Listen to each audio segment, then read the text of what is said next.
We understand it took the efforts of many to get our law enforcement students across the finish line.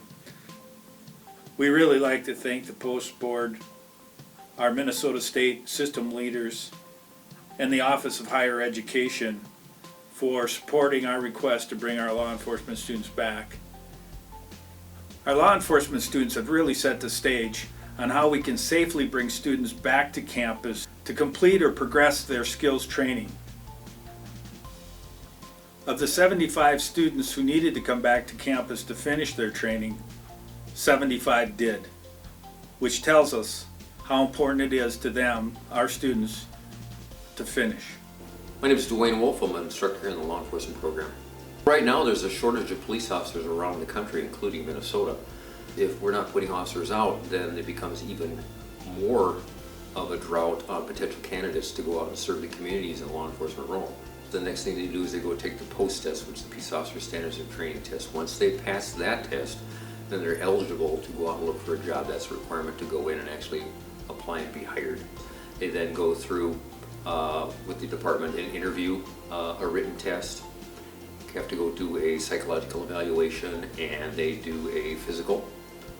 They do the background check, which is very extensive. Once they have passed all those hurdles, then they're given the job offer.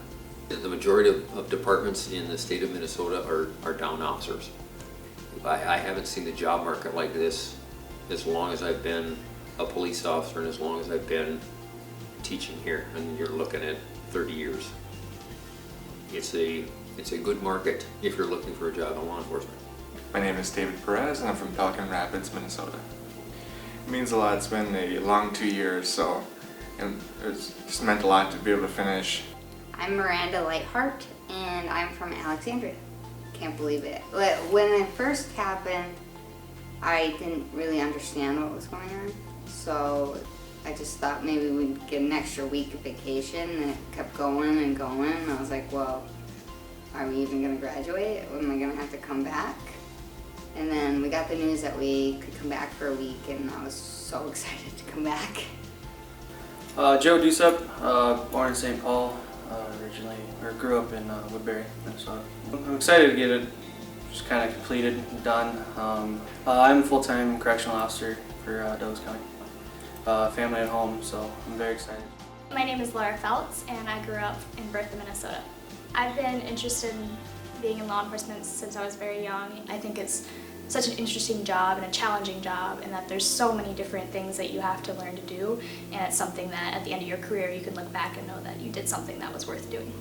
I'm so grateful to be able to come back. I was really worried, I had already applied for a job before all this started happening, and I was starting to work my way through that application process, and then all of this kind of came to a halt, and I wasn't sure if I was going to be able to finish this spring and move on to a new job, or if I would have to come back in the fall. And so I'm really thankful for all the work that's been put in to get us back and get us graduated almost completely on time.